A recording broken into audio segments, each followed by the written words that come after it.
Hi friends. So welcome to the post-match analysis of today's second semi-final between Medvedev and Tsitsipas. Now, for me, Medvedev was always the favorite because he had a head-to-head 6-2 winning record against Tsitsipas. Although Tsitsipas has performed really well at the Australian Open over the years, he was also able to beat Nadal in a five-setter, but still I think Medvedev had the upper hand. Medvedev also made the finals against Novak. He lost, but he played really well. And the court service, I really think that it favors slower players or good baseliners like Medvedev. Now, if you see on paper, Tsitsipas, he has a great single-handed backhand, aggressive forehand, good serve, decent net game. I mean, sometimes he looks like, when we compared Dimitrov to Federer, I also compare Tsitsipas to Federer. His game also looks quite similar. It's beautiful to watch. Okay. And when you see Medvedev, he's something like, if you can compare it with a Murray or a Djokovic, he's a decent, counter puncher with great skill set in terms of the variety and his presence of mind. His shot selection is terrific, and that is why I think he wins most of his matches because his ability to adjust in between the matches is great, and that is quite evident against Tsitsipas. So in this matchup, I mean, if I use an analogy, I would say if you compare matches between Djokovic and Murray, both have a similar playing style. So I won't say that Tsitsipas has a similar playing style against Medvedev, but the nature, I mean the aspiration to play a baseline game is there in both of these players. And I think Tsitsipas has to make more adjustments in his game if he needs to beat Medvedev, whereas Medvedev can continue playing his natural game and it helps him. So if you compare matches, between Djokovic and Murray, I mean, both are good baseliners, both have decent skill set. But when you see the match results, I mean, Murray definitely pushes Djokovic a lot of times. He also gets some of the victories, but more often than not, Djokovic, triumphs in the end. The reason being that both are trying to play a similar game style, and Djokovic is better at that. Okay, so Murray has to change something if he wants to win against Djokovic. Similarly, Tsitsipas has to change something if he wants to win against Medvedev. So we'll discuss this more in detail as well. Let's look at the stats first. So as quite evident, Medvedev served 13 aces. That's a huge weapon. Medvedev has a big serve. Tsitsipas's serve is also really good, but because Medvedev's return game is very good, and you could see that in the match. Medvedev was standing way back behind the baseline. I mean, I don't know how does he do it. It's quite similar to Nadal, standing way back behind the baseline to neutralize Tsitsipas's serve, and it takes practice. It takes real skill to return deep from that position in the court. But Medvedev, I don't know how he's always able to do it, and it really works for him. And if you see the first serve percentage, very good percentage for both the players. Win on first serve percentage, you can see Medvedev has 86%. So that means, the return game of Tsitsipas is not as good when you compare it with Medvedev. And probably also because of the one-handed backhand that Tsitsipas has. If Medvedev has a really good serve, it's a really good serve. It's really difficult for Tsitsipas to have a decent return with this single-handed backhand. Then the second serve win percentage 84%. So that again shows that in longer rallies it would favor Medvedev, in the long run. So Tsitsipas is the one who has to shorten the points, who has to play aggressive, who has to come to the net. He has the ability to do that, but is he willing to do that or not? That's the question.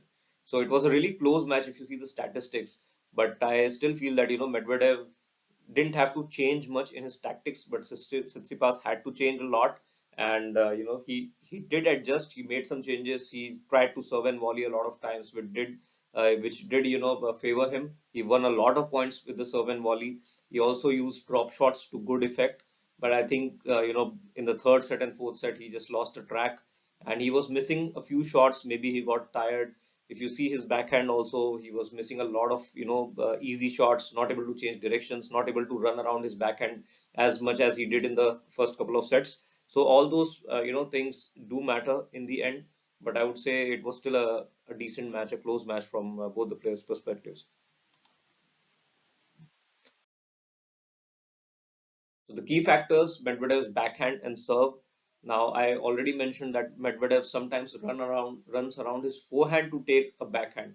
That is something which we don't see in other players. So obviously that is because he has confidence in his backhand and also his serve. So those are the two crucial shots for Medvedev, and both were firing today very well. Plus Medvedev's court coverage and the return position, as I already mentioned, he was able to neutralize Tsitsipas's serve. Now, one thing that really impressed me is Tsitsipas's net game. He was able to hit some decent volleys. So that just shows that, he if he plays aggressive, just, he can take inspiration from Federer, just try to shorten the points, not against every player, but against some decent counter punchers like Medvedev or Djokovic. He has to change his game. So he has to be extra aggressive, trying to finish the points at the net. And he has a good volley, so he should use it to his advantage a little bit more. Performance under pressure, I would give to Medvedev because he was really cool, and he played some good shots and decent, shot selection as well, I would say, which was lacking in Tsitsipas. And if you see the match, there were some moments where Tsitsipas should have used a slice down the line, but he still went for a cross-court backhand, and it was short, and Medvedev was able to take advantage of that. And yeah, so I think these are the key factors in the game. Let's go and look at some of the screenshots.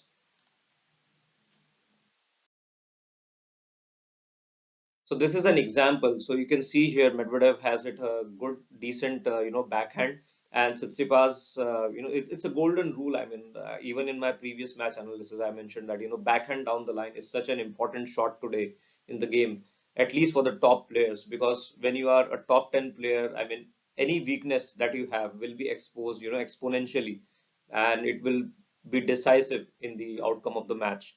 So Tsitsipas or any other player can get away with the players who are outside top 10. But if you are in the top 10, then every shot of yours has to fire.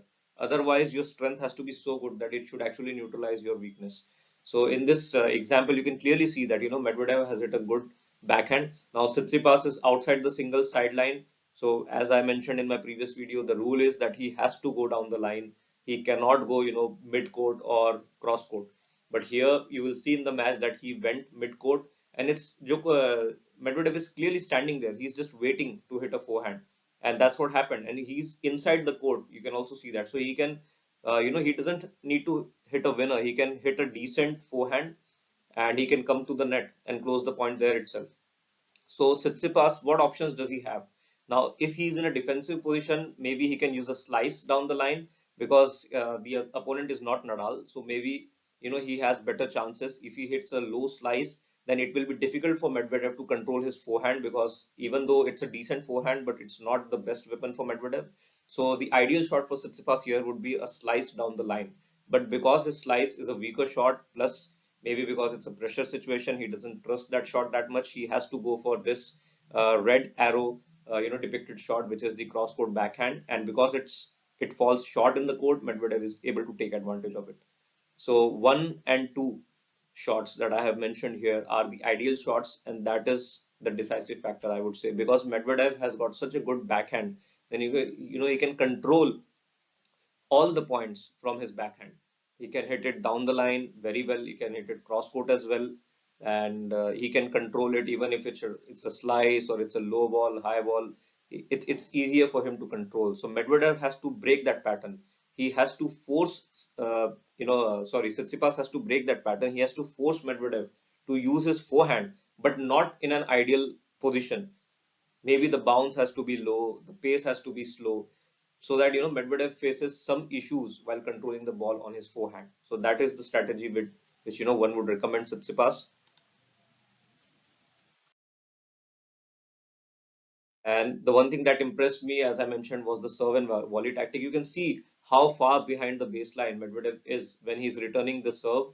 And, it's good that Tsitsipas, was able to take advantage of that. And he won a lot of free points. I would say free points because he got an easy volley and Medvedev was just nowhere in the picture. So he could not trace those balls down, those volleys down. So that is why I think, it was a good tactic. And Tsitsipas should employ it more against, Medvedev. I think in every game, out of the 4 points, if he goes 2 points for the serve and volley until Medvedev decides to come forward and stand near the baseline, he should do it. He should go for 2 out of 4 shots with the serve and volley because he has a good serve, good kick serve. Tsitsipas, wide serve. If he makes it, even if it's not highly paced, if it's a decent and accurate serve, he will always have a good shot at the serve and volley technique. So he should go for this more and more. And as I mentioned, the proof that Medvedev prefers his backhand. Now you can see his court position. Now, if you see the ball where it is, it's somewhere here. So you can see, I mean, Medvedev, how he's standing. He can easily run around his backhand and hit a forehand from this position, and he can go both ways. But you can see here, he actually runs around his forehand and takes it on the backhand because he prefers his backhand and he's able to control his backhand more. He can easily go this side and he can also go this side. So that clearly shows how much confidence he has in his shot. And if you're Tsitsipas, you have to break that pattern. So what Tsitsipas is doing here, he is either hitting a cross-court backhand or he is moving around his backhand and hitting a forehand. But again, it plays down in the favor of Medvedev because even if you're trying to run around your backhand and trying to use a forehand, if you are Tsitsipas, you have to make sure that you are going to your opponent's weaker shot. Now, Medvedev's backhand is his favorite shot. So if you do this, if you apply this tactic with Djokovic or Murray or Medvedev or Wawrinka, I think it's not going to work because their backhand is really good and they will have no problems, continuing to hit that shot in the rally. So what should Tsitsipas do here? Either he should go this side, strong, or he can use slice. If he wants to go to the backhand, he should use slice, deep slice down here, so that he keeps moving Medvedev, and when he gets a chance, he should use his forehand and then come to the net. So that is the pattern of play that Tsitsipas should look always. But I think it's easier said than done. But this is the pattern of play that Tsitsipas should avoid, the cross-court to cross-court rally, because Medvedev's backhand is a far better shot, than his forehand, and this is what he prefers. So a good match, a decent match, I would say today for Medvedev and Tsitsipas both, and I think Medvedev was better in the end, and he always had that on paper as well, the winning record against Tsitsipas. So nice game today from him. So yeah, thanks for watching.